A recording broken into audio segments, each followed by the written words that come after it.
پاک کړو غره او ساره خانه دا بل یو ورکوټه کو د جواتر نو موږ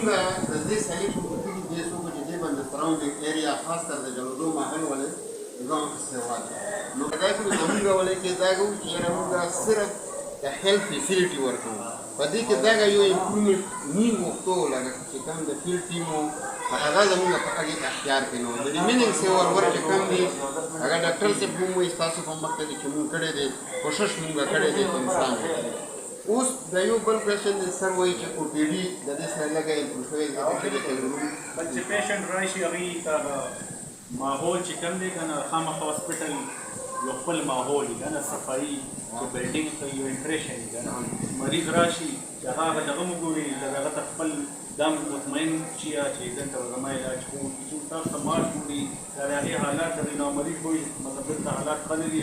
زما علاج هم څنګه وکړي نو خامخا هغې سره په دې باندې امپروومنټ راغلی د پیشنټ سټسفیکشن هم زیات شوی local staff کې هغې حاضري دي آیا د دې انسټیټیوشن چې کوم لکه ریهیبلیټیشن وکړو د هغې سره د سټاف چې کوم لکه هغې ریګولریټي یا د هغې باره باندې تاسو څه وایي نه ستاسو د کنسټرکشن دا کار چې څومره نه ستاسو زما ریګولر هغه مخکې نه و خو لږ یو کنډوسیو انوایرمنټ ورته او لږ داسې دی چې هغې په ماحول کې ماحول خوشحاله وي ماحول ښه دا یو کوېشن تاسو ټولو نه دی چې لکه دا حکومت تاسو ته دا کار وکړو آیا په حکومت باندې د چا اعتماد لږ سیوا شو لکه ټرسټ بلډینګ چې کوم دی دا به تاسو جنرالي وایو لکه فري اینډ فیر خبره وکړو چې یاره موږ دا کار وکړو دا اسپتال دی اوس زما د کور مریض راشي که نه هغه خامخا کور کې یو فیډبیک ورکوي چې یاره کار خو پکې ناست په سنبالو ما او هلته کې سټاف و دغه نو آیا د دې سره د لږ د خلکو په ګورنمنټ باندې څه ټرسټ بلډ شوی دی لا خلک خبر دي چې دا کار ګورنمنټ کړی دی په دې کې څه امپروومنټ کړی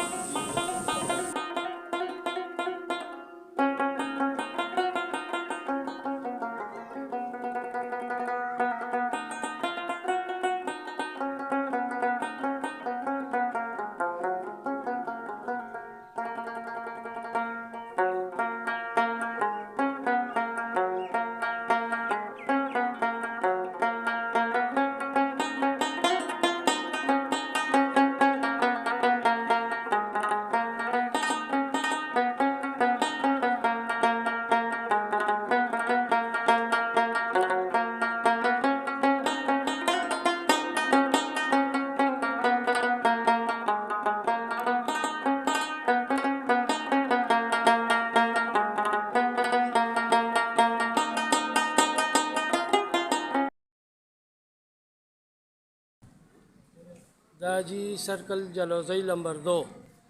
په دې کې دوی مونږ ته دا ټپټایلې کړي دي دا ټایلونه کړي دي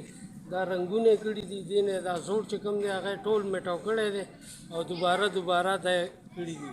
هغې نه علاوه دغه کمرو کې دا پینټونه دا بار برنډو کې پینټونه ټایلونه دا ګملې دا سولرې ټینکې نه دا هر څه هم دوی کړي دي مونږ ته پاکستان کمیونټي سپورټ کوي او جی او پاکستان کمیونټي سپورټ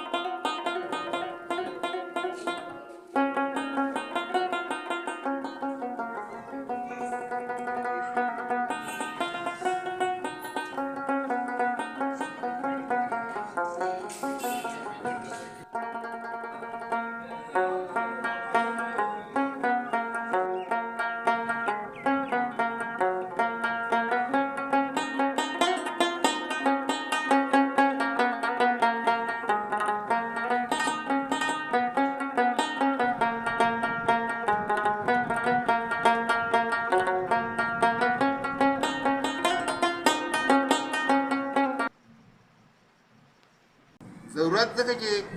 عموما دا کېږي چې ضرورت نه وي کار وشي هسې پیسې ضایع شي